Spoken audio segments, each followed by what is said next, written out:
official. Nope, sorry, wrong one. Currently, the Rittenhouse and Michael Bryan trials are occurring. Verdicts will be reached soon. As so often is the case with these racially tinged and highly publicized trials, violence is expected after the verdict. What do you think of the people who commit these acts of violence? Is it ever justified? Especially when the judicial system seems to fail us. Does it make the black community look bad? Should that even matter? Or does the emotional outpouring that you see here understandable after an injustice occurs? So yeah, look, it's happened a bunch of times. Like we had, like the Rodney King riots. We had I think there were riots after the one down in Florida. Fuck, I can't remember everyone's name who's died. Trayvon. Yeah, we've had these moments where people explode, and I want to know what do you see when you see that happen, right? When those images are on your screen, like what's going through your mind? And on top of that, do you think that these things shouldn't happen, or that they're to a certain extent justified? So we'll do opening statements, starting with Fanatic. Brilliant. He's such a wordsmith. Great point. Listen, I appreciate the compliment because I am. Y'all could even see it when I was muted. I think ultimately, this is a hard conversation only because of the fact that it's there's an emotional element to it as well as a moral element to it, and I guess all those things contend with a historic element, right? In the sense that we can directly tie a lot of previous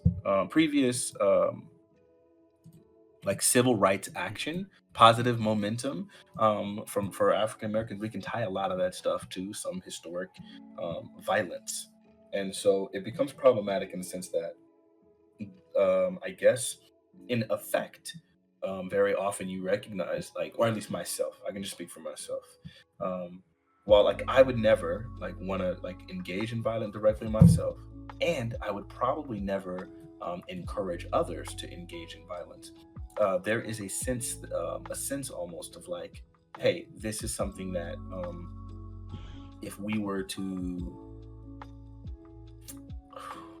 I don't know, I'm having a hard time saying this. It's one of those things where it's I want positive change. I want things to get better. And it seems like a lot of times these things are not going to, and they weren't going to. We had God knows how many decades, it felt not just felt like, it was decades of protests and all of this civil action, but it seemed ineffective. And it wasn't until things got violent that we got the Fair Housing Act of 1968 and the Civil Rights Act of 1964 and all of these other various things. In fact, I think in Michigan it was stated, if we don't pass this legislation allowing, this fair housing in Michigan, which preceded the Federal Fair Housing Act, they specifically said our streets will never be safe. That was a motivator. And so then, you're stuck in the middle of this is problematic, but then also feeling man, will we get change if this doesn't happen? Then regarding the point of does it make Black people look bad? I think for sure. I don't even think it's all even debatable. The problem comes that very often Black people are always going to be looking bad. We're going to look bad. We already look bad, and as demonstrated by the fact that our hiring practice, hiring practices are incredibly discriminatory. We look bad in the sense that we make up a huge portion of the people who are in poverty in this country. So there's a number of things where we already look bad as a country. And so then when we do this thing, I think it can be somewhat where people start feeling yo, man, these Black people look this way. This is them fulfilling this prophecy. We knew this about them. They were violent and so on and so forth. And it almost is completely ignorant of the economic conditions that lead to these outcomes. So finally, I will just say, I think it sucks when we have to get violent. I would never encourage it. But I don't know how else we get the change that we're asking for, because obviously voting hasn't done it. Okay. Oh man. We're gonna have some interesting discussions there. Everyone, and I didn't say this before, but like, try to keep your opening statement short so we can get into it, because we have a limited amount of time, and the other one we went over. All right. So, Jamali, please. Yeah, it's incredibly sad that, unfortunately, the best way that Black people have achieved progress in this country is partially through violence. It always tends to be like a short-sighted answer to a long problem, though. So like, and then we always end up getting like the bare minimum when something does get passed. Over the 10 years of civil rights being like its main like lifespan, like that was a lot of back and forth. It does make the Black community look bad, but as Fanatic said, I mean, we're already going to look bad based on the numbers that suggest that a lot of us are in poverty and so forth and whatnot. I understand being emotional is hard to control, and especially in cases that seem so close to you. I don't think it's a good that we should look towards like continuing. I don't think it's something we should look towards being like the only way of trying to get things to be more fair for us. I think we should probably, look to outside or something different than violence. I hate that violence is the answer. Sorry, that's it. No problem. Fine. Sig, please. As far as the concern of does this make the Black community look bad? That's a very strange thing. Like, to say that like, people rioting and being angry, everything that makes us look bad. I feel like it doesn't matter what we do, we're always going to look bad to the people that want us to look bad. Like people that are like kneeling during like a football game are seen as like, a threat, literal threat to the country at this point. So I don't really think it's going to be too bad as to what happens. It's as far as like people committing acts of violence, I think it's really bad at this point now that violence is expected. Everyone's like, oh well, after this, violence is going to happen because Kyle's probably going to walk, right? And it's like, well, we're just kind of accepting. We're at the stage now where it's just like violence is what we're expecting. People are closing up shop. This is how it's going to be. And I think that this is incredibly dangerous now. It shows just how far polarized we've got now that like a case that is only like tertiarily related to violence on Black people. It was like a white person and a bunch of white people attacked this white guy who was there defending property, and then he shoots them. And now it's like this big thing, and now it's suddenly this is about Black people, even though this case is like doesn't even need to be necessarily, is really like just sad to me. I don't know. I'm a little black-pilled. End of closing statement or opening statement.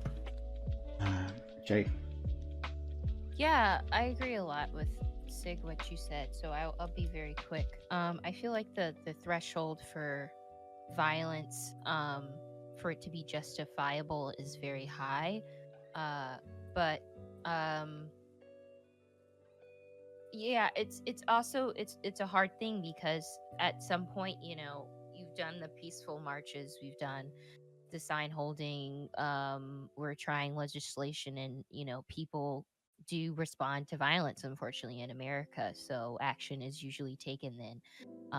I think it's not the action that we want, but all of the time it's not the action that we want. But sometimes, yeah, it is the answer. Really interesting, Chris. Yeah, I agree with most of what was said. The racist people are gonna make anything's gonna make Black people look bad. Their white children are listening to 21 Savage. They don't like it. That makes the Black community look bad. I don't think that's like an international question to go off of. The thought of violence after these things, after a court proceeding or things like that, or the issue that happened with Rittenhouse, like I think that's more of a lesson that can be learned on how to organize, how to be effective during these things, right? After something happens, sometimes like a protest is going to get riled up. Some people are going to agitate, and things are going to happen. I think that's unavoidable, right? People should be able to protest. The issue is in this country right now is that we either have counter protesters or just people who come through, right, with the intention to like cause mayhem and like chaos, right, to do so in order to make an entire movement look bad. Right, so you end up getting people getting into fights for no reason, even though it shouldn't be happening.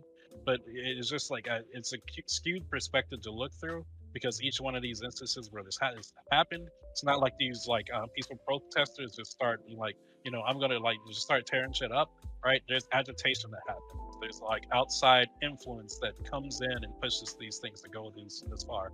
So yeah, that's all I have to say. Okay. Bam. Yeah, I think in recent times, like a lot of people have come to be pro riot. Like they find it to be a defensible position just because of what's happened over the last year. I think that there is no reason to support the concept of rioting. I think there can be a level of organized chaos, like targeted at like specific systems that you have issues with. My bigger issue with this situation is that in the Ahmaud Arbery case, if Michael gets off, that would be a travesty. Right. I was about to say, but I'm not riding, but that would be an absolute travesty. But like the bigger issue is that with the Rittenhouse case, which is sadly has like become the bigger of the two, like as far as like social, like the social media and stuff like that, is generally the people who are really angry, the people that would be riding in that situation, is like based on mostly misinformation, and it sucks because this could potentially lead to the next Black Death over a situation of someone who wasn't aware of the reality of the situation because they just wanted to like stir up a narrative, because the narrative like and the movement, which have tons of positives, are more important than the truth and the reality. And that, I don't know, we'll get into that in the open. GSU. I think these cases are very similar. I think, not in the racial component, but I think both of these cases were people that were entrapping another in order to claim self-defense. I think that's what Kyle Rittenhouse did. I think he did go there with the intention of, if I get into a confrontation, I'll be able to say it was self-defense. Whether that is going to be justified in court, we'll see. But I think when they have laid out all of the charges to being first degree, except for a weapons charge that obviously wasn't going to apply to him, I think it's almost at this point where it looks like the prosecution wants to let him off. But we'll see what happens. I'm optimistic, but I don't think so. But when it comes to the Ahmaud Arbery trial, I haven't followed a single day of it. And the reason why is because it was so clear to me that it was like a complete murder what happened, that and like it's sad that I'm like, I don't know if our justice system is going to do the right thing. So I haven't followed a single day of it. I'll be interested to hear from y'all how it's going and stuff. But hopefully those brothers and McKinley, I can't remember the names. Yeah, McKinley, yeah. Yeah, hopefully they go to jail. Hopefully the guy who recorded it, who helped lock him in to make sure he was going to get killed, hopefully he goes to jail too. But yeah, I'm incredibly pessimistic about both cases. One is the prosecution, and two is just our world. So we'll see how it goes though. But I can't acts of violence. I'm never gonna be for it, for sure. It wasn't brothers. It was like a father and a son. Father and son. Yeah, you're right. No problem. Yeah, let's go to Charlene. Also anti-violence, but riots are, the language of the unheard. I mean, even Martin Luther King. I mean, I know, I understand it, and I hate it. I really dislike it, but like, we have to also understand, and I'm even quoting that, which I thought was kind of crazy, and I looked it up, Google it. Anne Frank, Martin Luther King, and Barbara Walters are were born the same year. So I can understand. Barbara Walters was born the same year as Anne Frank? And Martin Luther King, yes. Holy shit! What? Yeah, I'm not that surprised, honestly. When you frame it in that way, because it's so easy to frame all of these events like they were so far away. They put images of everybody in black and white so that we feel like, oh, well, that happened over there, right? I can understand why people want to riot in the streets, destroy their own communities. Like, these people are not going somewhere else and destroying someone else's like grocery store. They're destroying their own cities. And like I can't imagine how it feels to be so upset. Well, I guess I can, but I can keep it inside of me. But to be so upset with how the world is treating you that you are willing to destroy your own community. And I think there's something to be said about that. And I respect it, even if I don't have to understand it, even if it's not something I would do. I get it. And I, even during these protests, I had to pull people from being run over by the cops last summer. And I get it. And it really sucks. These court cases are crazy. And even like, I'm in law school right now, and we're not allowed to talk about them. That's why I don't do criminal law. So, before we go into open, I'll say this then. I guess, I theoretically understand it in the way that Martin Luther King, as you so helpfully pointed out, said, the riots are the language of the unheard, right? I theoretically get that, but like in actuality, looking at these things, like watching the footage, right? Are all these people who are involved in these riots, are they like expressing their frustration with like the intricacies of the justice system? Are they? No, I don't think they are. When I see people who are looting stores, are they necessarily like doing this because of the racial history of the United States, and they're just like evening things out? No, they're fucking opportunists, and they're taking this time to take advantage of these things, right? Like I hate it. I hate it watching that violence. I mean, I think it's a bit inevitable to a certain extent. I think we focus specifically when Black people do it rather than when other people do it, and other people definitely do it. More. But still, right? Like, I don't have to like back these people, and you guys are not making me more free. Come into my neighborhood, right? Isn't like those motherfuckers never burn down their own house, right? Like, no one goes like, oh yeah, like I am so angry, I'm gonna burn down my apartment complex. No, I'm gonna burn down someone else's apartment complex. It may be my same neighborhood, but it ain't gonna be mine. I'm gonna burn down, right? So no one's making me more free, not giving me any more liberty with this bullshit, right? No, stay the fuck away. Don't destroy the infrastructure of my neighborhood that I rely on, and so many people rely on. No, fuck that, and fuck them. But I hear that, Prime. So let me ask you, you said no one's making you more free. Do you think that like maybe the fact that like segregation, like as far as like the Fair Housing Act, like do you think that you're more free in that regard, just in the sense that like you now have a legal right? It's illegal for someone to like racially segregate you in your neighborhood, and that has direct ties towards specifically the Detroit riot, which was the largest riot that during the long hot summer of 1967. So then in that case, would you be able to make the argument that those individuals absolutely did contribute towards your freedom? If that was the case, and I don't know what it is, and I'm not saying that, and I'm not saying that you're lying or anything. If that was the case, because I'm not familiar with this, but if that was the case, then I'd say there is a causal link there. But I have to look into it. But I don't know. I'm not pushing back against you. I just wanted to speak on the Rittenhouse. Jamali, say Chris, and then GSU.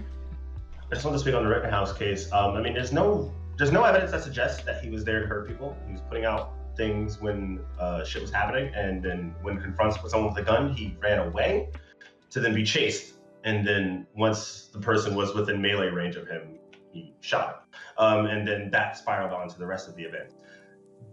People are going to be upset about the verdict regardless of the evidence presented.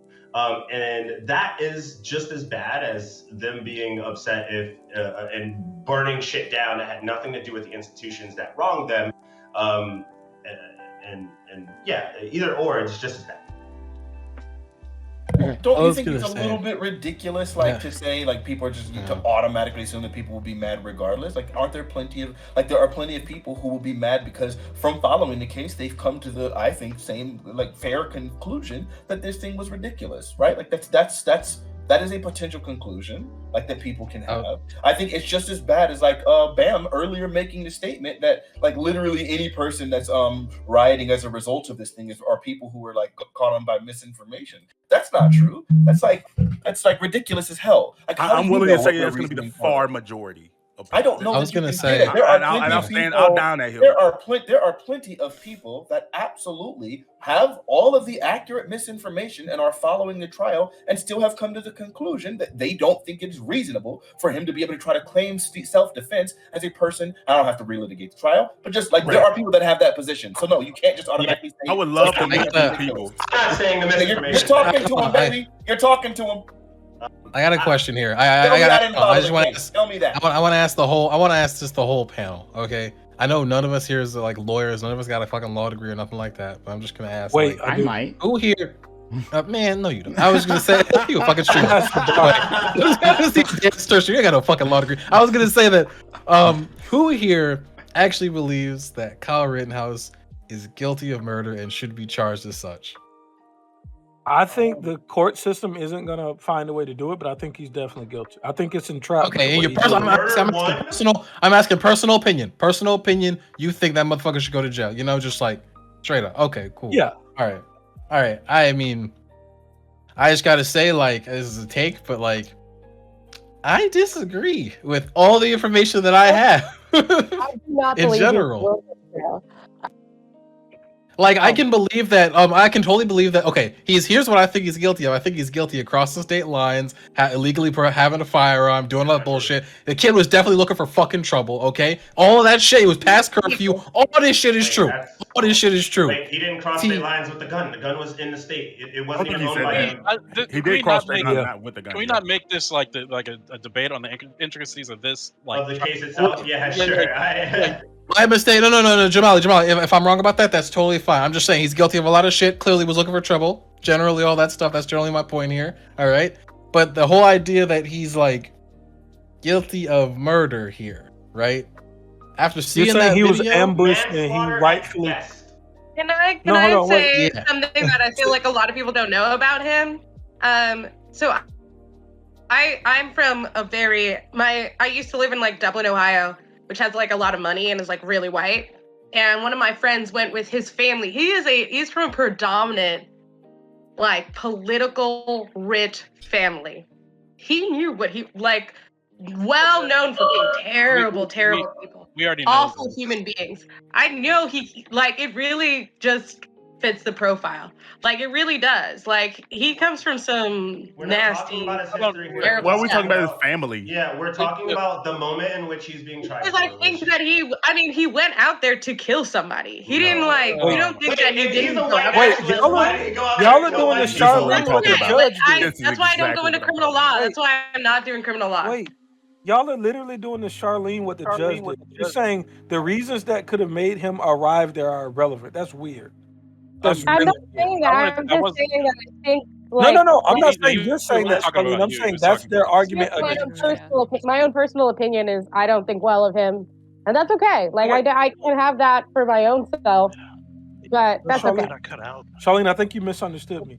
I wasn't saying you were saying that. I was saying that that's what people like Jamali are doing to you, because he's bringing up, I don't care about his family. I don't care about all that past. That's what the judge did. I can't remember what they were exactly like talking about, but basically the prosecution wanted to bring up something about why they think it was likely that he wanted to do this, which is a part of the premeditation, which is weird that they threw it out, but they threw that out, and I feel like y'all are doing that to her. Any evidence that suggests his premeditation is literally just that he wanted to go there to make sure that no more businesses were burned down because of other businesses that were burned down for the last 2 days. He was literally there. All he did was put out fires and help people who needed medical attention. And then when he got separated from his group, he was literally approached. The difference between this case and the Ahmaud Arbery case is that the people with the gun approached Ahmed. The people with the gun approached Kyle while he also had a gun. That's the difference. If Ahmed had a gun, Two things can be true. Two things can be true. We can say the people that went after him are complete idiots. You don't run after somebody with a loaded gun without a gun. That's absolutely stupid. You're definitely, and especially if you know that their goal is to entrap you to murder you. So I think it's absolutely asinine the people that ran after him. How do you entrap people when you're outnumbered like 100 to 1? No, can we not do? If we Because have he a had a Kyle gun. Rittenhouse, if That's we're gonna do a Kyle Rittenhouse debate, I'm just gonna exit out. Wait, you know, Like, yeah, we should save it for the open panel. We won't do it. That's why we don't talk about it like that. We don't do it. Yeah. That's it. like, this is I'm like the sorry. stump. Like, no matter how I feel about the case, what I think, like if I think he's going free or not, like that's not my issue when it comes to this question. It's about the riots, therefore after, right? Like for me personally, I don't care whether or not he's found guilty or innocent. Like my issue is, all right, what do we do after this? How do we get people but to? whether he's justly found innocent or guilty is important to like gauge the reaction afterwards. That's fine. Like let me get to my point, which is not going to be about that, right? What I'm saying is like what we need to be doing is looking at how do we prevent this going further, like in the future, right? How do we prevent? And when it comes to protests, what we're doing is like, say if you're on the side of Black Lives Matter, right? Well, how can we prevent someone coming in to your space and doing this again and being able to use this excuse, right, to get off on whatever murder charge you get? Maybe he did premeditate this. Maybe he did want this to happen, right? That can be all true. Don't engage people right? with loaded weapons.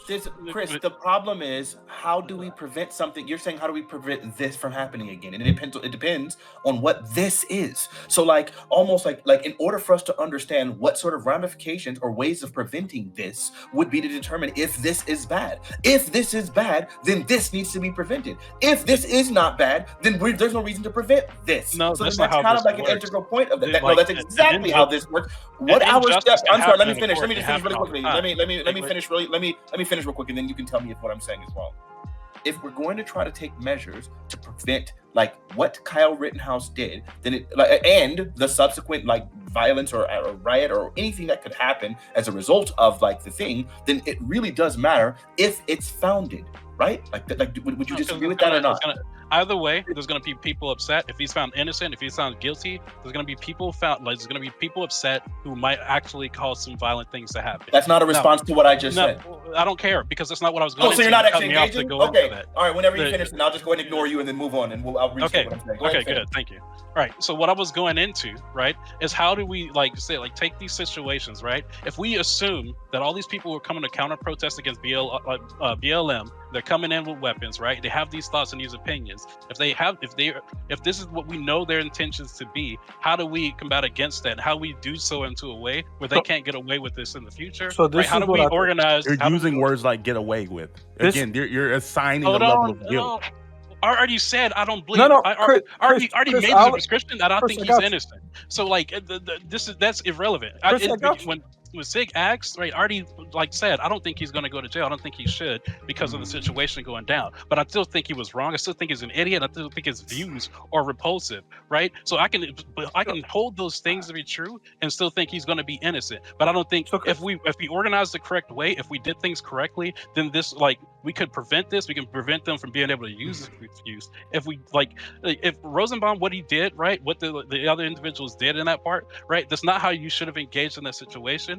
Right, and they should have been smarter about that, right? And this is what's causing the issue because we need to hold the people we're protesting against accountable. We need to make sure they're doing things correctly. We need to make sure they're smart about what they're doing, right? So this is what I mean when we're talking about these organizations. They keep things from going into it, right? They keep things from getting violent, right? How do we prevent that? That's what has to be trying to use. So Chris, I mean, I can engage this a little bit, but this is not the point of the conversation. This is not what I wanted to talk about. This should be real quick. Question back. Okay, let's just debate Rittenhouse innocent or guilty. Okay. No, this is real quick, Chris. All right, there's two different views on this, right?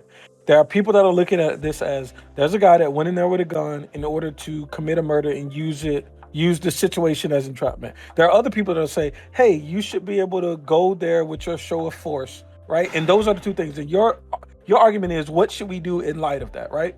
I think that if you're at a protest, you should never engage someone with a gun, knowing that most places are going to have some type of self-defense. And if you die, it's I won't say unlikely, but it's going to be hard for the prosecution to prove that this person premeditated the murder of you at this riot. So we shouldn't engage with people that have guns at riots. I think that's like the reasonable way that we engage with this. If somebody's at a riot as a counter protester with a gun and you don't have one, it's kind of silly for you to run up to them and definitely provoke them such that they can try to fight some kind of self-defense thing, even if we know they were there with malicious intent. I think that we should do something. I don't want to do this. I don't want to. Yeah, to address the actual topic. The reason why Black people might actually like be upset about this, and as much as I have defended Kyle in this sense, I guess I'm defending him because I don't think he's guilty. If this was a Black person and the things were changed, I don't think a lot of Black people think that he would have even gotten home at that point. And I think that is why people are going to riot more than anything. They're not going to riot because, guilty, not guilty. It is because they don't feel as though the justice system treats Black people with gun possessions or gun possession charges and things like that equally, which is true. Black people get higher sentences for these sorts of things. And like, it just wouldn't, that I understand. Go ahead, Charlene. Yeah, and it's like kind of like a difficult position to be in because like being in a riot, you're already in that enraged state. You can't just say don't come, everyone's gonna be feeling a lot of emotions. Nobody does I feel like it's like hard to automatically go into a riot. Like I was at a protest that turned into a riot. I saw the emotions going crazy. I knew what was gonna go down. I was like, oh, you looted that Target. I'm joking. Cops just came through. This is not going well. And I bounced. And it turned into a riot. And like they destroyed Manhattan. And it was also like not good. We were coming down from Harlem. There was too many Black people there. I was like, this is gonna go bad. And like I couldn't and I understood his whole feeling about where he like was there for a minute when I was like, we gotta go, but he was like heated. A lot of people, when you're in that moment, you're heated. You're already there. You're being agitated by the cops or the whole situation or whatever. Things get crazy. I feel like I saw so many people just like not acting how they normally would, just because it's a riot and like emotions are high. Like I don't know how we can really control a riot. It's a riot for a reason, and like we definitely and in the first place, we wouldn't hear about any of these situations if it wasn't for the riot, which is also part of the problem, right? Would we be still following a lot of these court cases if they weren't so scared that there's going to be a riot? Or if there wasn't a riot already? Like do you hear about the protest? Like, you don't hear about half the protests that don't turn into some sort of terrible situation. And it really sucks. It should not be that way, but it is that way. So I feel like you hear about all types of protests that aren't riots. Like in America about race. Yeah, I don't think that doesn't sell. That doesn't hold viewership or for your cable news channel. Yes, obviously that's why this shit is followed. The controversy is followed. Yes, cable news. I think that I believe that there is possible to have change in this country through I'm not even gonna like without rioting, without wild chaos. Again, I think they're I'm not even against the concept of organized chaos. I'm not against the concept of we're not letting after a situation happens, we're not letting the police car come through the hood. I'm okay with situations like that where everybody's on the same page and is organized and there's leadership. But I don't think that we should frame this concept of these just random acts of violence as something that has created some level of good for our and I know Fanatic is gonna point out something from the past, but I'm talking about in 2021. It just doesn't seem useful. So stupid. So here we go. So first off, we've had all of these different commissions that have been literally created specifically to try to study what's the cause of riots, and every single time we know exactly what the cause are, and some of the problems that were the cause of the riots are still persistent today. And so I like it when people always make the statement I really don't think that riots are part of what caused positive change. And I don't like the framing of that. And that's cool. That's cool that you think that way. But unfortunately, history is something we're supposed to learn from. And it seems like I can't really point to any gigantic civic changes or civic justice that's attached to blackness that's not revolving around riots. Now, do I encourage people to riot? Absolutely not. But I totally understand the reasoning behind certain people and their motivation when they also happen to study history and recognize that it seems like every time we're looking for justice, that is curtailed until things get violent, and then the changes are made out of fear. And it seems to me like this is, and I guess, yeah, some people can call that stochastic terrorism if they want to, whatever the freak you want to, I don't care. At the end of the day, that seems to be what's happening. And unless you can show me any example of this ever occurring, or show me the presence of some sort of change in 2021 that's happening right now, then it seems like the rule still applies, right? I was about to say, what about Louisville? I was about to say what about Louisville? The Justice for Breonna Taylor Act. Like there was literally. I mean, I'm sure there was some level of looting, but of course it was large scale. No, Louisville was a like extremely peaceful situation, and that led to a bill. Why? Because they stayed on people's head. They actually hit up the politicians. Like breaking the Wendy's doesn't build policy. I just don't think that does anything. I don't think it's beneficial. Fanatic, while you're Googling, I'm just gonna say, like, while you're saying, outwardly here you're saying like you don't necessarily agree, you would never tell to do it. You would say that, like, you know, rioting and generally violent action appears to be necessary for legislative change in the United States. It appears to be specifically when it comes to black issues. Yes, it seems like that's the case. I don't disagree with Fanatic, actually. I completely agree. All right. I think when it comes to particular cases, some things are so egregious that the community just has to push back, right? They have to fight whatever injustice that is, right? There was a police precinct that was burnt down during the George Floyd thing, right? I don't necessarily disagree with that, right?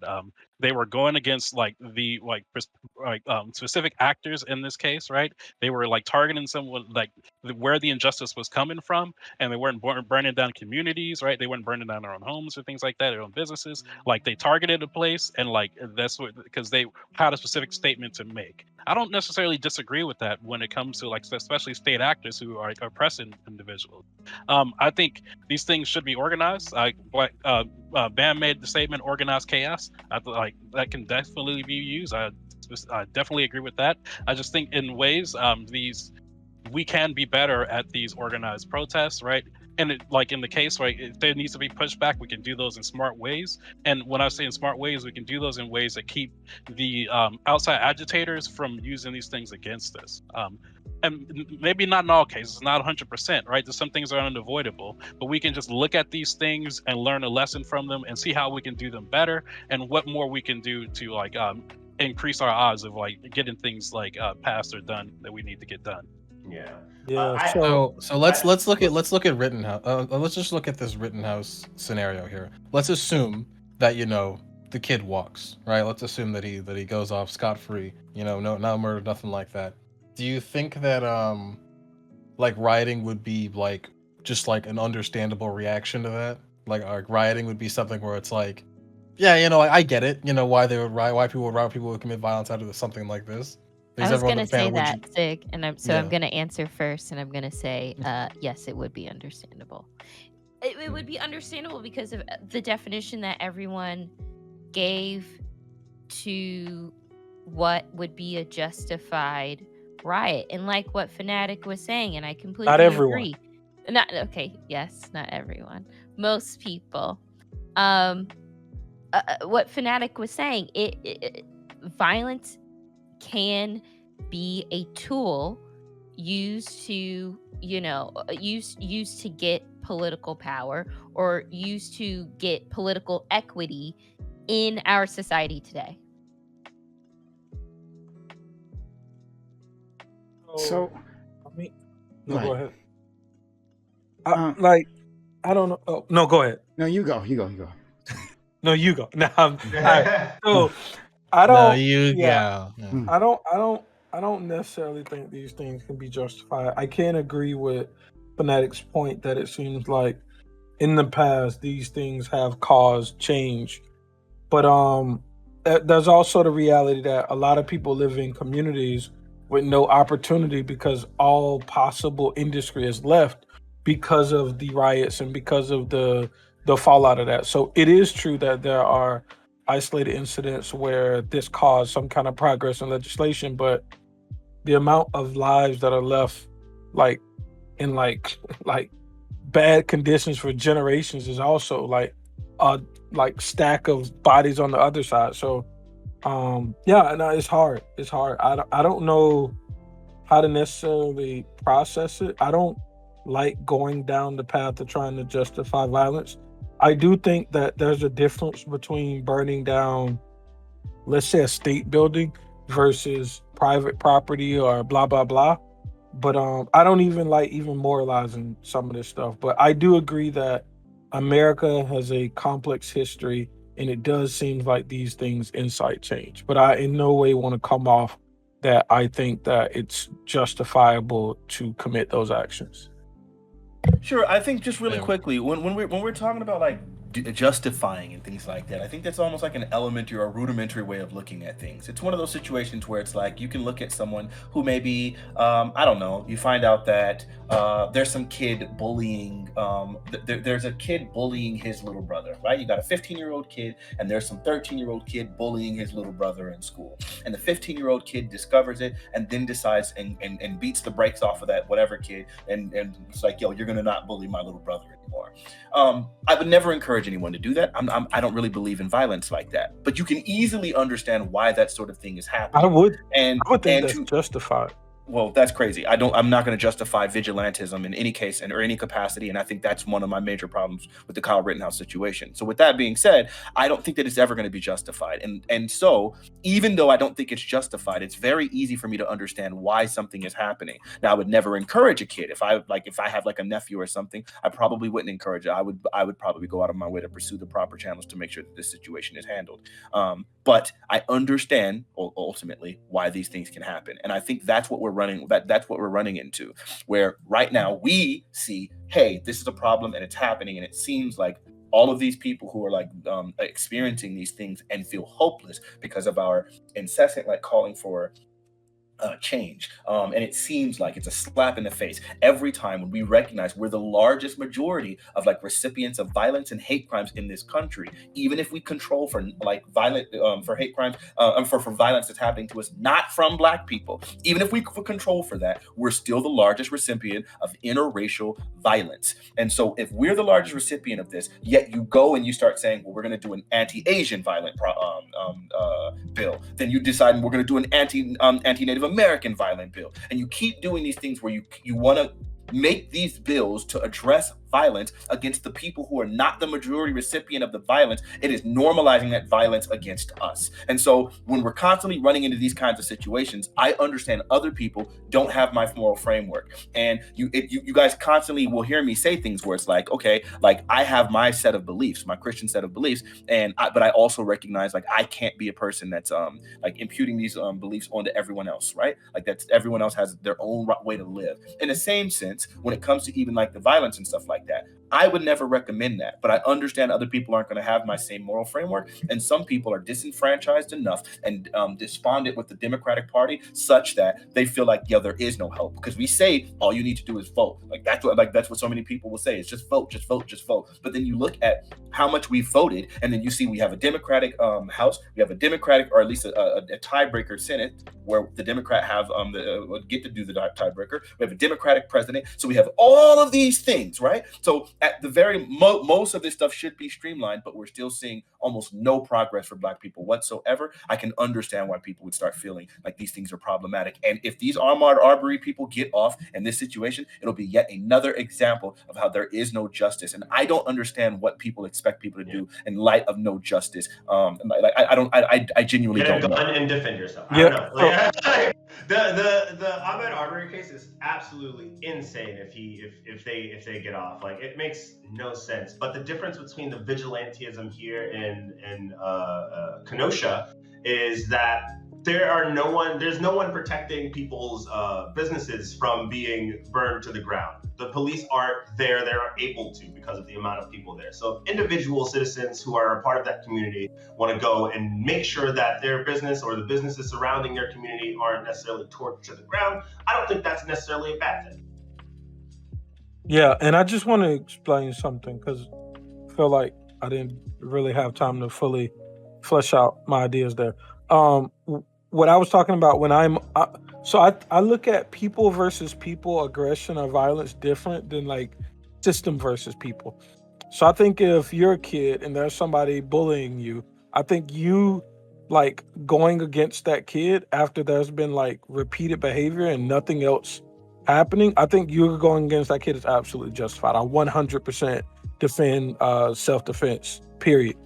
I think when we look at systemic oppression and you take out violence on other individuals because of state problems, then that's where it gets weird to me. And that's why it's hard for me to say that any of these riots could be justified, because they're attacking the livelihood of other American citizens that aren't directly responsible for the conditions that they're put in. So that's why I said, like, I look at burning down a police station far different from burning down the local mom and pop shop or apartment complexes and blah, blah, blah. So I don't look at person versus person violence the same as like system versus person like issues.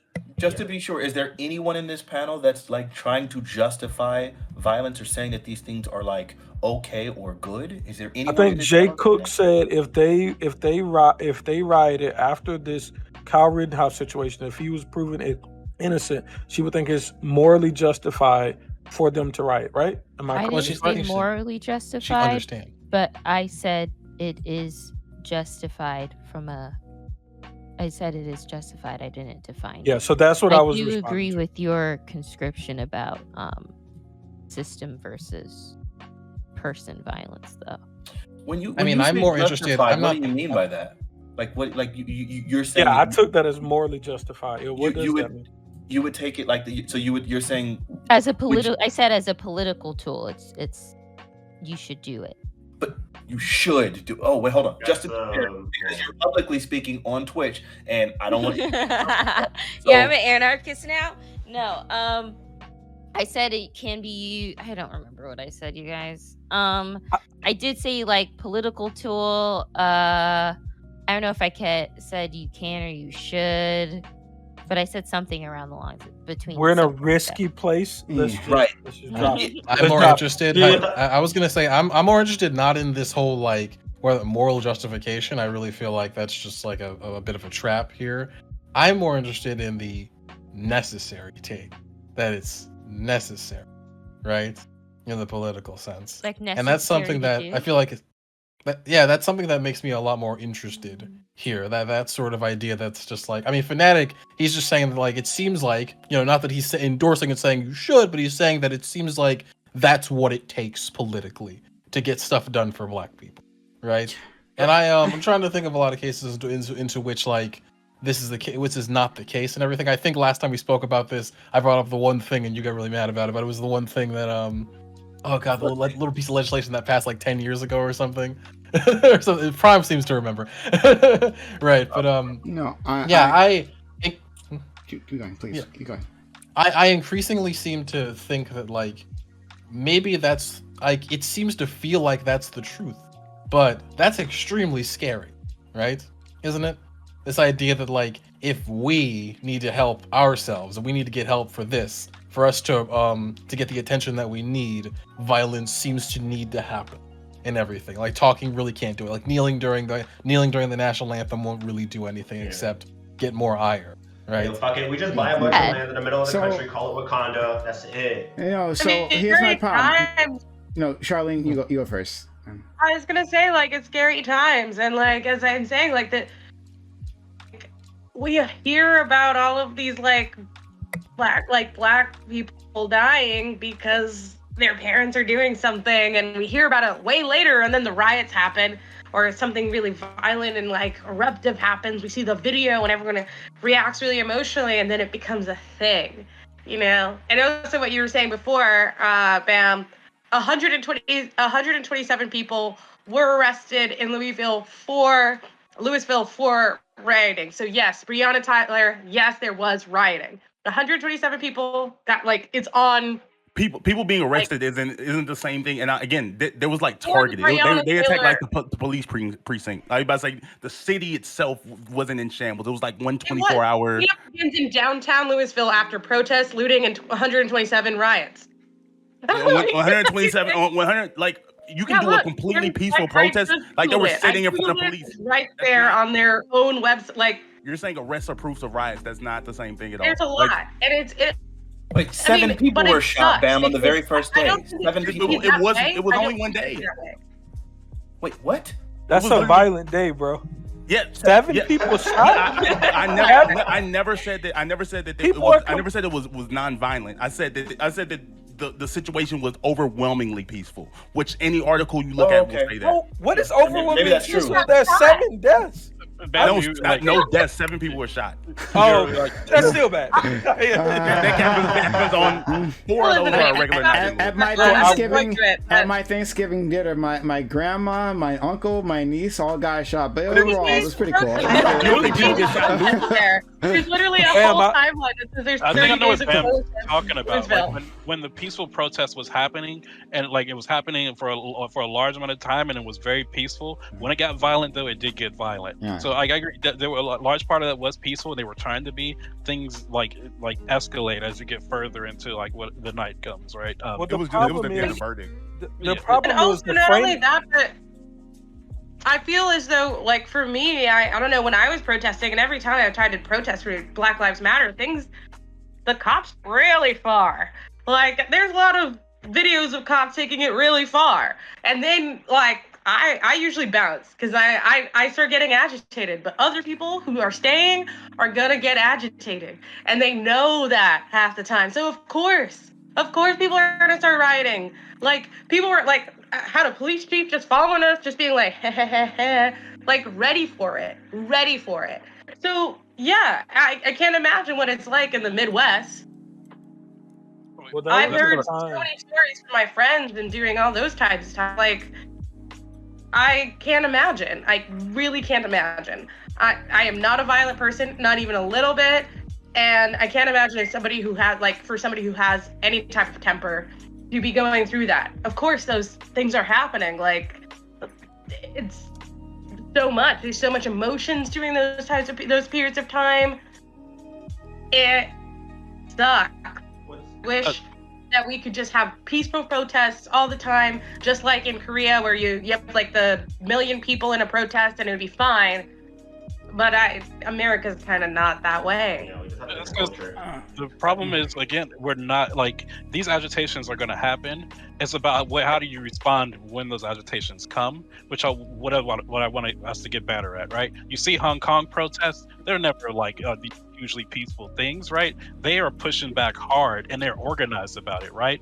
And they're strategic about it. And the large majority of the people who participate in, because they're given the information, because they're communicated with, right? They're they're on the same page and they can get these things, even though it might not work out in their favor, right? Like all the time, right?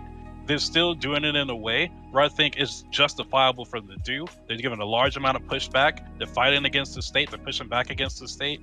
And like they're doing it in a way where they're trying to prevent people from getting hurt, right? Prevent their own from like people from dying, the loss of life, right? Protecting the communities, or if not, they probably are, or sometimes destroying things.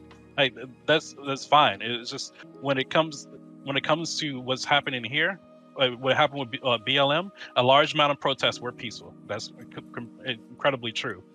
Yes, you get the police agitation, you get the outside agitation that causes riots, and like those are opportunities to look at these things, right, in certain communities and see how we can organize, do better, right?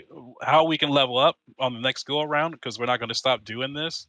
And like, how do we increase the optics for the community, or the large part of the community want to fight with us too, right? So it doesn't always have to be peaceful. I don't think I would advocate. Like, I think political violence is necessary, and like instances, right? Pushback is necessary. So like I'm never going to take any of those things off the table, especially if they are if those things come to you first, right? Those things are coming to you when you're trying to express your First Amendment right to peacefully protest, right? You have the right to defend yourself, to push back, and to do these things in an organized way, and to keep your people safe while you're doing it. Yeah, and I think that one of the things that differentiates us from like the Hong Kong riots and all those other riots is because like it has to do with race, and racism is violence. It in its own way, it is a sense of violence that's happening against us already, and so that's why people act so emotionally. I feel like That's why we everyone all who protests feel is this responding way. to violence. Yeah. I know. I'm just saying that I'm not saying that we all respond in violence. Not everyone who receives violence responds in violence. I'm just saying that for people who like, you know, like I understand because it is a very emotional thing to go through racism. Nobody's denying that. It's just that when you go there and you have no intention of these things happening, you just want to support, right? I can see how you get agitated and you don't know what to do with that anger that you have, right? There's no organization, right? There's groups that come in, like, who want to help you, want to support you. They get these, like, responses from the police or whatever outside agitated force, right? And, like, because they're not prepped, because they don't know about all these larger issues, right? They don't know how to respond to them. I can see them get agitated, angry. It might break out into a riot, right? And that's understandable. It's about what we do with that knowledge that counts. I'm just saying that's why I think it's different when you see these other like international like protests. I think that's all I was saying is that. And then also like there's a big difference between like protests that just so happen to like agitate and like stir up and like violence happens. Then like the things we're talking about is people saying like, oh yeah, if these cases go wrong, we tearing it down. Like it's not a protest turn riot. It's a riot turn more bigger riot. Like it's a planned riot. Yeah, it's an anticipated riot. Which is being controlled. Wait, do you feel what? Yeah, I don't know. What you described as anticipated riot? For the Ahmaud Arbery case, especially because this is essentially Trayvon Martin Part 2. I think people are fed up, and it is reasonable to understand why people are fed up within, I don't even know, when did that happen? In 2010 or something like that? It was like, was it sooner than that? It was last year. 10 years ago. No, not Trayvon Martin. That was like the start of BLM, right? It was 12? Yes, it was, yeah. Mike Brown. I can see why people are upset, because it just seems that you can be someone who is worried about your community, and if you see a black person running through it, you can fucking gun them down. But that doesn't mean that the answer is to burn property. Get upset with the institutions and take it out on them. Yeah, hold on. Sorry, I just like, and Fanatic, I really want you and Gambit. I think maybe, I'm not sure if you're on the same side here, but anyway, I want you to come onto the open panel so I can actually engage with you, because like, there's so much here. I don't like when people don't actually engage with like the political landscape. Don't actually engage with electoral politics to say, well, nothing's changing, and then burn shit down. Right? Like, I think it's not an excuse. It's not an excuse. Like, our police are unresponsive. Yeah, we get that. Well, like, we actually have prescriptions to deal with that, to actually change how the police, our justice system is made up from the very beginning, right? From the ground up. But it's going to require electoral change to make that happen, right? The people you have now are not the people who can do that. You have to be involved. And so, what do you mean? What? It's deeper than voting. Wait, I was gonna say there's plenty of times where people get like they vote and they get what they want, and then the state turns blue, and then they still don't do anything. No, I get you. No, I hear you. I hear you. I didn't say blue is the answer. I say like because oh my god, if you actually let me finish, because my next sentence is that not any blue will do. It actually matters, right? So just voting Democrat in the general and calling it a day is not sufficient. We see that. We see that now. We've seen that for fucking decades. No, not any blue will do. There are people who actually have these prescriptions, politicians, but they're not getting traction, right? So then how is that our fault? I mean, how is it our fault? If people aren't actually paying attention to these things, right? If people aren't actually engaged in the political process, then yeah, you're not going to know. You're going to sit there at home. You're not while these elections go by, right? Saying it's not my problem, and then after that, you're gonna riot, saying, "Well, nothing's changed." Yeah, that's because democracy is not a fucking spectator sport. You got to be involved. So it'd be different if black people were using their political so black people are using their political power, right, to close to its fullest extent, right? But we aren't. Okay. Yeah. So let me make sure. So then, just to be clear here, so then you're basically saying that anyone who did pay attention, anyone who is informed, anyone who does want to vote specifically on the person that they want, it's not just any blue, but they're the people that vote on the actual person that would do the change. If that person isn't elected, then those individuals are allowed to riot. Sure. I'm about to say, Well, then in that case, yeah, I'm definitely not going to I'm not going to just automatically assign ignorance or political deactivation or say that these people are unaware. Sometimes you only get the people on the ballot box, right? Like maybe the nigga that you want is just not, that didn't even actually run. Maybe all of the choices on your ballot box are trash. That's true. And if that's the case, and if that's the case, then you're also saying in those cases, everyone who decides to he's saying that nigga should run. That nigga. Yeah. Wait, hold on. Wait. So now you're basically saying any person who, if there's a situation in which there's a ballot box that doesn't have any of the people that you want, then any person who wants to vote but recognizes there's nothing to represent him on the ballot box, all of those people now need to run for office with no history or anything else. I am not saying that. I'm not saying something so ridiculous. There are all kinds of ways to interact with the political spectrum or the political landscape, right? That doesn't involve actually being in office. I was just being hyperbolic with you there, right? But there are other ways to actually make that change. There are plenty of other ways to get involved, but lots of people aren't. There will be times where there's no one. There will be times where there's no one on the ballot that necessarily represents your interests, right? That happens to everyone, right? Well, not everyone. Excuse me. Like if you're a mainstream, whatever the fuck, right? Then you're fine. But there are organizations you can be a part of, right, to help change, right? Or you can start giving to those organizations, right? Like in terms of funding.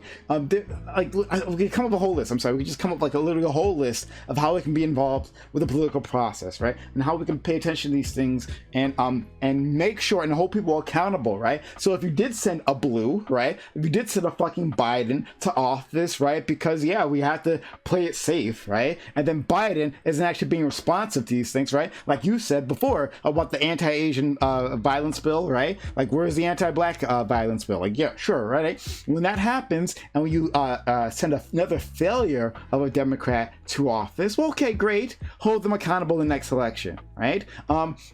Try to support candidates, right? Help. There are incubator organizations, right, who make it easier for people to run. Be involved with those organizations, right? So that even if you can't run, maybe we can find other people who will be suitable candidates so they can run. There's all kinds of ways to do it, right? All right. I agree with Prime. This is probably a hot take. I believe that black people can't afford to be the level of politically engaged we currently are because of the position we are in America. I actually do think that you do need to be more informed. If you're gonna go out to the streets, not just who did you vote for, do you know who's on your city council? How many city council meetings have you been to? Do you know do you know your local judges? And I know these are difficult questions that we don't hold to other races of people, but I think that black people are in a particular position that it may be necessary to hold ourselves to a higher standard because we're the ones that actually need to change the most. So we need to be most aware of the actual channels to create change. So let's pretend now that just because we have knowledge of all of these answers, that somehow is going to create the change. Say I'm a black person that's living in the state of Kentucky, right? Or I don't know, in Alabama, and I know the answer to all of this. Oh, who's this guy? Oh, it's this racist nigga who did X, Y, and Z. Who's this person? This racist nigga that did X, Y, and Z. And who's this nigga? This racist nigga that did X, Y, and Z. So I know all of that information. What does that change? Absolutely nothing. Well, okay. Because they only won by 300 votes.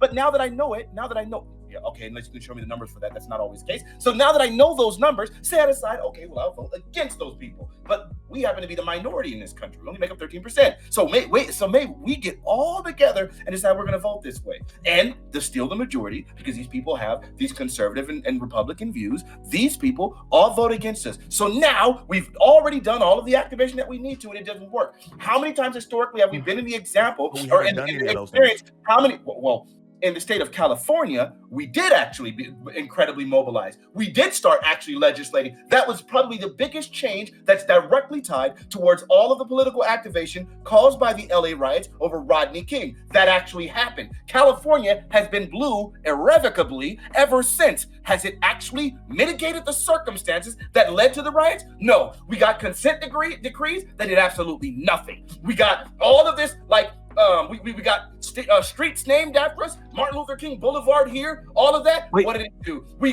got rid of the Ramparts division of the LAPD, and we just got more racists in their stead. So it's not like it's actually doing anything. All we did was just went blue, and because the Republicans clearly weren't doing it, and then discovered that them niggas wasn't for us either.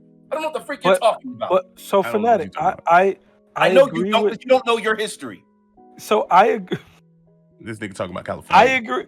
I agree with some of your, he lives in Cali, but I agree with some of your frustration, but I do think that we could maybe advocate for things differently. And that's why I'm on this whole wave of, if it's social policy, I literally don't care about it at all. There's zero interest I have in it. If it's not something that's economic policy, it's not going to help us get out of the situation that we're in. Teaching people, like CRT, I think is a great thing, but teaching everybody that black people are in a bad position, niggas already know that. So like, I don't care for anything that's not economic policy. So maybe we can all collectively fight for things that are economic policy. And if the blue or whoever the fuck isn't going to give that, then we just have to find other people that will. And I agree with you that in some places, those options aren't going to be available. But I don't think burning down the local Walmart is the solution.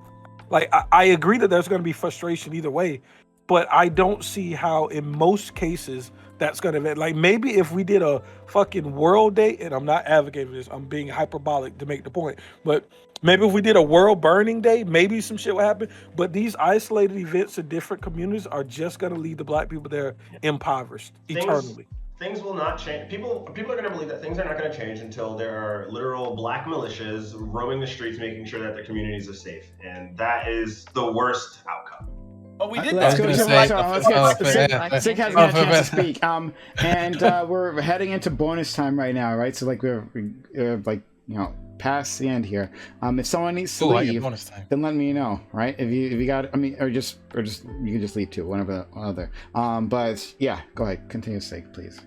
I was gonna say the average person, like the average American, normal person's walking around America doesn't have the time to be like politically active. Like the average like young person who like seems to care a lot about these sorts of things, they don't have time to figure out a lot of these sorts of things about like who their city councilman is and who the people's gonna be on this, who the people are gonna be on that. A lot of them don't. You know, a lot of them are just trying to stay alive, trying to working to get to do college, working a job. And if you're, you know, a disenfranchised minority in America, a lot of these problems are going to be exacerbated, okay? Especially if you don't have that much money. You're probably just trying to stay afloat, okay? Like, all you're seeing is, like, what your little snips that you're getting on news or on Instagram or your fucking Facebook feed or your fucking Twitter feed or whatever, and you're getting angrier and angrier and angrier about these things. You're like, why is shit not changing? Why is shit not changing? Biden's not doing shit. People don't give a fuck about me. They don't give a fuck about us. They're bad. They're doing all this.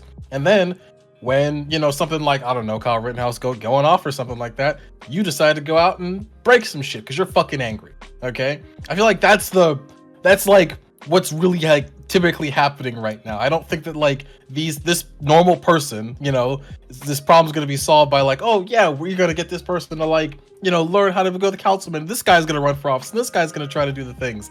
I think people are really fucking pissed off and they can't really take it anymore, right? And that's just usually what happens. I don't think these people are going to have their problem solved by like getting a new guy in office or even getting a guy that agrees with them in office because they don't believe in the system. What you said, Hold on, wait. So sick. They should commit arson, go to jail. That community now loses industry, and now the rest of the I didn't say they should do that. Nope, I didn't say they should do that. I'm saying that is the outcome of what's going on, right? Yep. Because we don't have the system. Because we don't have the systems because we don't have the systems in place to teach them otherwise. We don't have the systems in place to get them to do things otherwise. And the idea that like we do have the system that we can get them to do these sorts of things is asinine. Okay, because the vast majority of these communities that you're talking about middle ground. Do not have these things in place. What do you think? There's a middle ground that seems unfair, but it's exactly what Bam said. Unfortunately, due to the historic oppression, we are going to have to be more like involved and probably find tactics that other races won't have to. Like, it's not fair, but it's the reality. But we're not going to solve racism. All that sounds like you're doing is just kicking the role. This is so. No, wait, 3 of y'all are talking. That's just you're right. I'm sorry. He did speak to me, Fanatic. I'm sorry, but yeah, this idea that like, you know, we just have to work harder. We're just gonna have to work harder, and that's just gonna be. We've been working harder. The fuck, we've been working harder this whole damn time. This is the story. We've been working hard.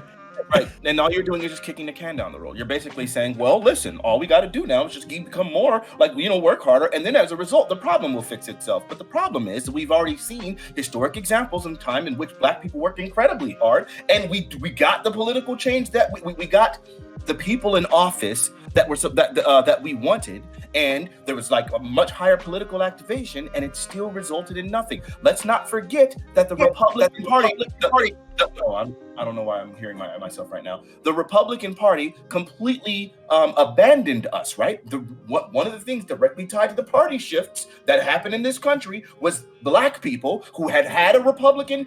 There was a very closely fought battle between a Republican and a Democrat, and we made the deal that we would get the Republican in office in exchange for removing all of the federal troops from the South, where all the Jim Crow laws were happening, and they were the ones that were like the arbiters, or at least the barriers between us and all of the civic injustice. And so the Republican Party completely capitulated and said, fine, all right, we get this president. And then as a result, we took all of those people out of there, and then Black people were subjected to some of the harshest Jim Crow laws of the time. It was an absolute betrayal by the Republican Party. Up to that point, we had never had a Black Democrat in the entire in our entire country. Not one. Then we started shifting and going Democrat because the Republican Party, who we had supported, who we had helped get into power, directly failed us and directly neglected us. So it's not like we haven't been politically activated. We've just gotten time and time again where we got politically activated and it still worked against us. Let's not talk about the fact that Bill Clinton was one of the most atrocious presidents in my entire lifetime for Black people. He worked. Let's talk about that. And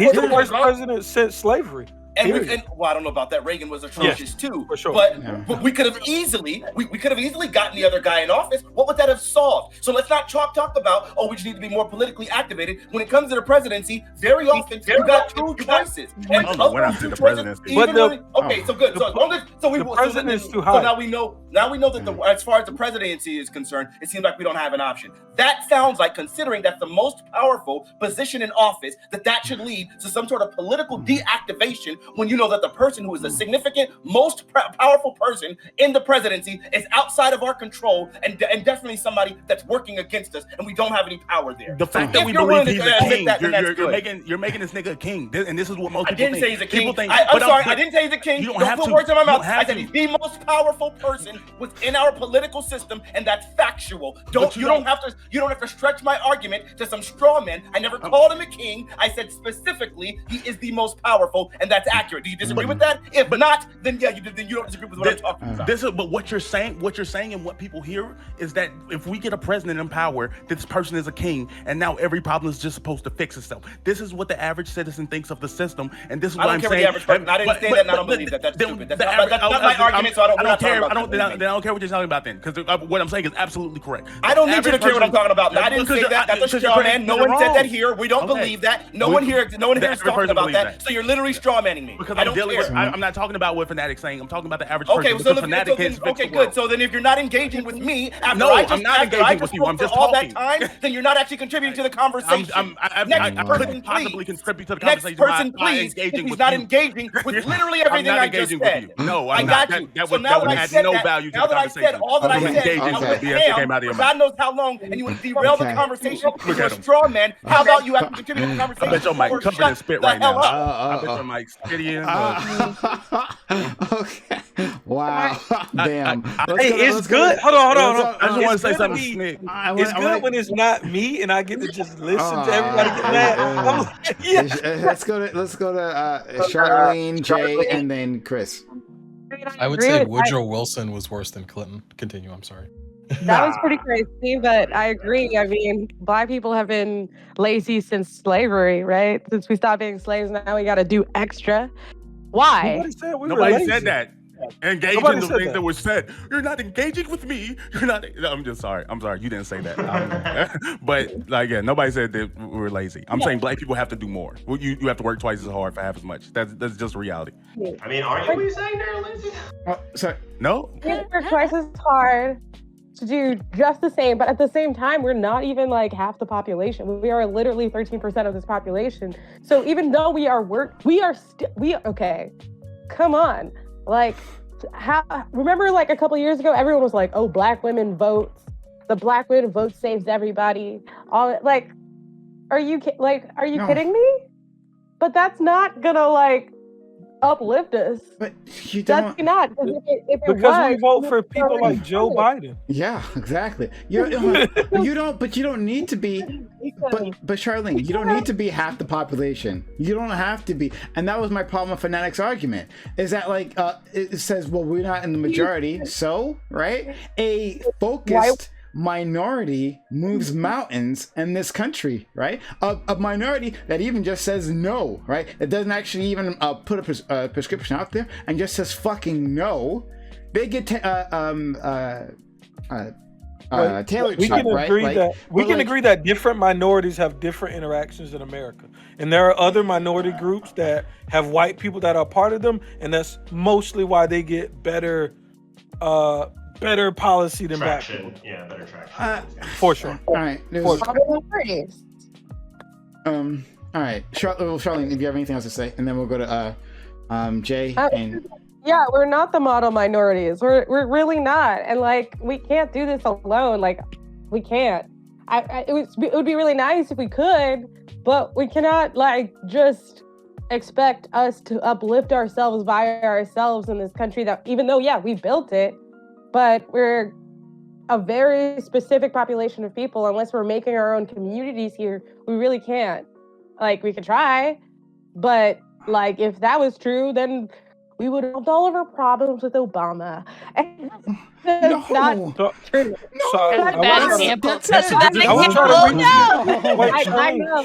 know. Wait. Listen, I know. Charlene, I would try to reach you in this way, right? All right, so we can look at all of the systemic injustices, whether it's education system and how it's funded, whether it's our judicial system. Like we can look at all of these negatives for Black people. And we also understand that a lot of white people understand these negatives as well. And we can see that we aren't getting the political policy. So I agree with you that it would be great if we had better allies, but the reality of the situation is that we don't. And I think if we ignore that reality and we depend on like, we buy into like almost white saviorism, it's a detriment to us.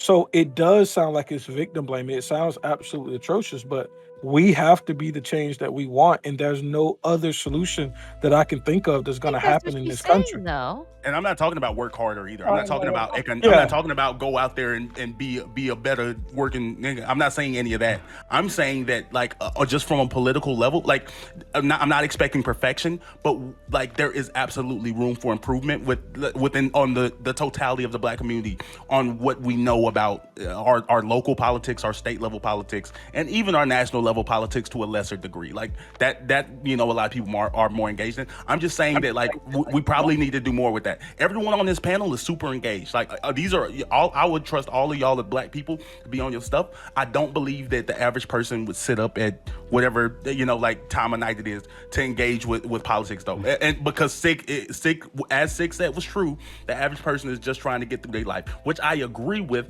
But in black people's position, because of the specific issues that we're going through, like I don't think we can accept that. We have to do more personally, and it's not because like it's not blaming them. It's just it just sucks. It's a reality.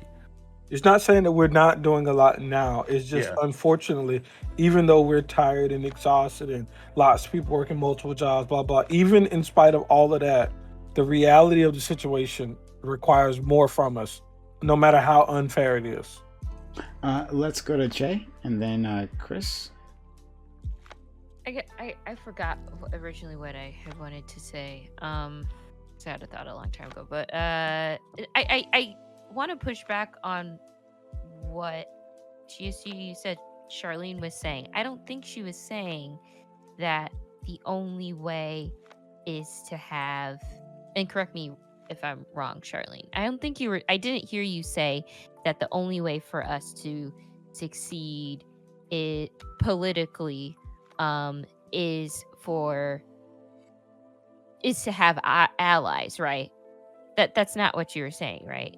There's obviously, I do agree with the fact that yes, we should be doing more. Can we be doing more? I don't know. Like Sig was like, I engage with my local politics, but it takes me a long time, and sometimes it is exhausting, and sometimes I do forget to look up a couple of facts about a person, but like I can't imagine having a full, plate and doing that at the same time. It's too much for one person.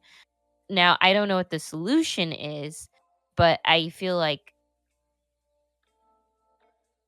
I don't know, I almost feel like there has to be a middle ground of being politically active, but also like pushing back against the system in a way that is not, you're not involved in politics, you're doing something else. I don't know what that is.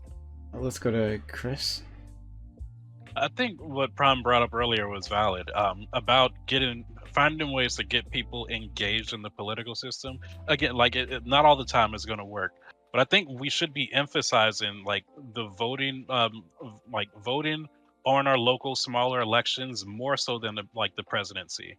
I think these smaller elections, whether it be for your governor, your senator, your mayor, whatever, those are more important, because like those affect you on the ground where you are, and like people expect the presidency to the president to be doing these grand sweeping things. That's just like what we've seen over the years. This is not going to happen, right? Yeah, we got a Democrat in office. More than likely, none of the things we actually want are going to happen, and that's because on the ground, the local politicians that we have that prop up this entire government that we have are trash. Right. So like if they're all trash, it doesn't matter who the president is, right? They can be the perfect angel up there, right? But if they can't get the support to put through a bill that they want, because like people like your senators and the House representatives are complete trash, it doesn't matter. So like the reason why I'm engaged like this when it comes to politics is because I've this was put through to me early on in school, right? From middle school into high school, I was inundated with politics. I was forced in high school to join a political campaign. They didn't tell me which to join, right? They just said get out there, get active, go to your local your community board meetings, right? Community meetings. I had to do that once a week, things like that. I find ways to inundate politics within my life to where it doesn't just stop my life completely. There are ways you can do that. You don't have to be inundated completely 100% of your life is politics, but realize that you might have small elections coming up. Just glance at what those people are actually advocating for. Look at what in your life that you want to have changed, and see who's advocating for that change or pushing people to do so. And I think we don't do that as often. People don't know how to like make this a part of their lives, because they're never taught, like they were never taught to engage with this in any way. They're never exposed to this in any way. So what they just look at things on a surface level, and like that's a big issue. If we were like having kids engaged with this earlier on, if we were letting them know the truth about this system, right? If we were like just trying to like make this something, like letting them know like this is a large part of your life, not just working, not just eating, right, keeping yourself clean or whatever and healthy, right? This is going to affect you too. In some ways it's going to be a detriment to you if it goes wrong completely. So you need to really be thinking about this. I think we baby kids a lot when it comes to like adulthood, right? We don't give them the full scope of what's about to happen, and like because of that, like you end up teaching things that just are unnecessary to life in general, right? Luckily I had the education where like I was taught how to use a credit card, right? I was taught about the local offices and the presidency and the government and all these things, and I was taught to engage with them in a way where I just like when I became an adult I wasn't surprised, right? I'm still voting. Like I vote in every election, like when I can, right? I look at all the candidates. I'm not rich, right? I'm not nearly middle class, right? I'm still like staying afloat in a large amount of ways, but I'm still able to like engage in politics in a way, right? I'm still able to go out and do these things, and that's enough, right? The problem is people don't even do the littlest amount. And to the Fanatic's point, sometimes even when you do everything right correctly, shit doesn't go your way, and shit can be like things can be a real detriment to your life. These things can be pushing back on you and impressing you in a real way, to where sometimes riots and violence does break out. And I just think it should be more targeted.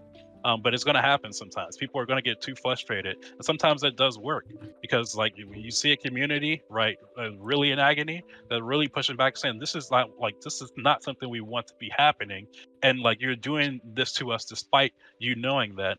I think that's just going to happen. Like we just have to know how to do it. We have to find ways to make it work for us more often.